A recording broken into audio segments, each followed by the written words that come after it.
देखो इसमें दिया है कि फैबिना ने 12,500 3 वर्ष के लिए 12% वार्षिक दर से साधारण ब्याज पर उधार लिए और राधा ने उतनी ही राशि उतने ही समय के लिए 10% वार्षिक दर से चक्रवृद्धि ब्याज पर उधार ली, जबकि ब्याज वार्षिक रूप से संयोजित होना है।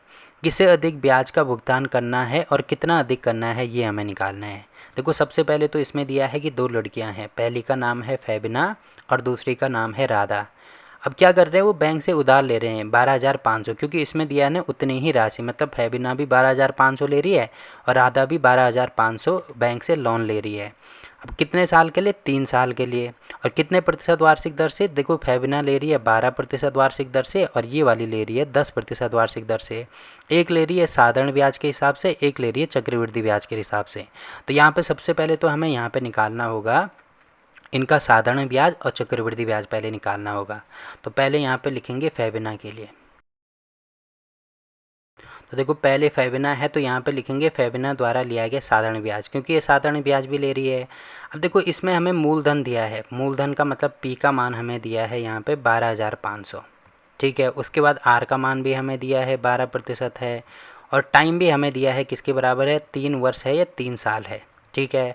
अब देखो जो साधारण ब्याज है उसका फॉर्मूला क्या होता है, यहाँ पे मैं आपको बता देता हूँ। जो साधारण ब्याज का फॉर्मूला होता है वो होता है P into r into t बटे में 100।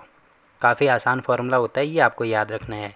तो P का मान इसमें दिया है 12,500, ठीक है, गुणा आर हमें दिया है 12, गुणा साल हमें दिया है 3 साल और बटे में यहाँ पे हो जाएगा 100। तो बस इसका मान निकाल दो। देखो 2 जीरो से 2 जीरो कटेंगे, उसके बाद यहाँ पे आ रहा है 125 गुणा 12 गुणा 3 करेंगे तो 12 3 कितना होगा 36। तो इनको आप खुद ही गुणा कर देना, इसका मान आएगा 4500 के बराबर, ठीक है। तो हमने साधारण ब्याज यानी सिंपल इंटरेस्ट हमने निकाल दिया 4500 के बराबर है, ठीक है। तो साधारण ब्याज का मतलब उसको अंत में कितना देना पड़ेगा, देखो उसको देना पड़ेगा 4500 रुपये। इसमें देखो जो 12,500 लिए थे ना, तो उसमें 4500 रुपये अतिरिक्त देना पड़ेगा उसको।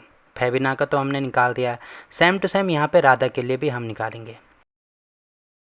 तो यहाँ पे सबसे पहले लिखेंगे राधा द्वारा लिया गया चक्रवृद्धि ब्याज। तो इसमें P का मान हमें दिया है, देखो P कितना है, इसमें ये दिया है ना कि राधा ने उतनी ही राशि उतने ही समय के लिए ली, मतलब राधा का जो P है, जो मूलधन है वो हो जाएगा 12,500 और उतना ही समय का मतलब टाइम इसमें दिया है 3 साल, तो यहाँ पे हो जाएगा 3। और इसमें रेट ऑफ इंटरेस्ट यानी R का मान चेंज हो रहा है, यहाँ पे 10% दिया है, ठीक है। अब देखो चक्रवृद्धि ब्याज के लिए मैंने फॉर्मूला आपको बताया था, सबसे पहले तो हमें यहाँ पे क्या निकालना होता है, मूल राशि निकालनी होती है। तो उसके लिए ए होता है मान, ठीक है, ए का मतलब अमाउंट निकालना होता है। तो ये फॉर्मूला होता है P into 1 plus r upon 100 की पावर n। तो ठीक है, P हमें दिया है यहाँ पे 12,500 इंटू 1 प्लस आर का मान 10 दिया है, बटे में ये हो जाएगा 100 और टी का मान यहाँ पे 3 दिया है। तो पहले तो हमें इसको हल करना पड़ेगा।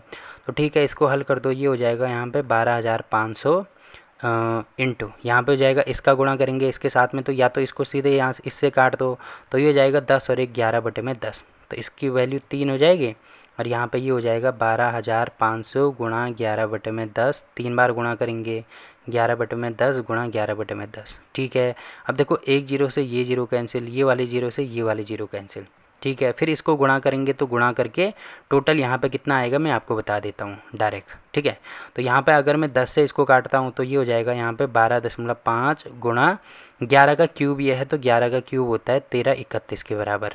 अब इन दोनों को आप खुद ही गुणा करके देख लेना, मैं डायरेक्ट गुणा करके बता रहा हूँ।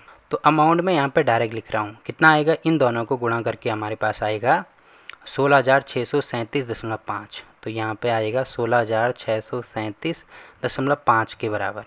तो ये तो हमने ए का मान निकाला। अब पहले चक्रवृद्धि ब्याज भी निकालेंगे ना, तो चक्रवृद्धि ब्याज बराबर कितना हो जाएगा, ये हो जाएगा ए माइनस पी। तो ए का मतलब देखो अमाउंट हमें दिया है 16,637.5। अब इसमें से घटाएंगे जो हमें पी यहाँ पे दिया है, तो पी हमारे पास है 12,500। अब इन दोनों को माइनस करके कितना आ रहा है, ये देखो ये आ रहा है 4,137.5 के बराबर। तो ये हमने क्या निकाल दिया, चक्रवृद्धि ब्याज निकाल दिया, ठीक है। अब देखो हमने मतलब चक्रवृद्धि ब्याज निकालने का मतलब वो कितने रुपए दे रही है एक्स्ट्रा, देखो 12,500 में से 4,137 रुपये वो एक्स्ट्रा दे रही है। अब देखो हमें निकालना क्या है, हमें ये निकालना है कि किससे अधिक ब्याज का भुगतान करना है। तो देखो कौन अधिक ब्याज का भुगतान करेगी, एक 4500 रुपये एक्स्ट्रा दे रही है और एक 4137.5 रुपये एक्स्ट्रा दे रही है।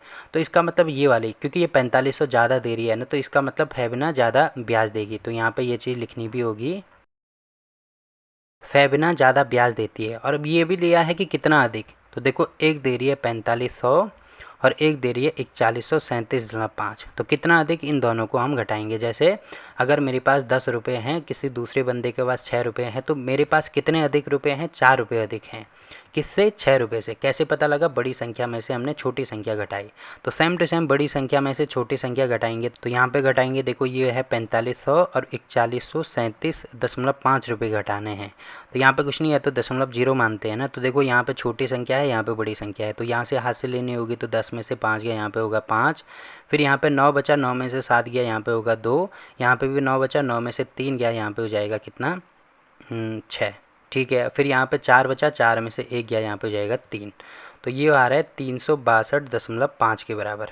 तो ये हमारा उत्तर हो जाएगा। ठीक है, कितने रुपए अधिक दे रही है वो, तो इतने रुपए अधिक दे रही है। तो यहाँ पे लिखना भी होगा कि फेबिना 362.5 रुपये अधिक देती है। तो ये वाला क्वेश्चन भी हो गया।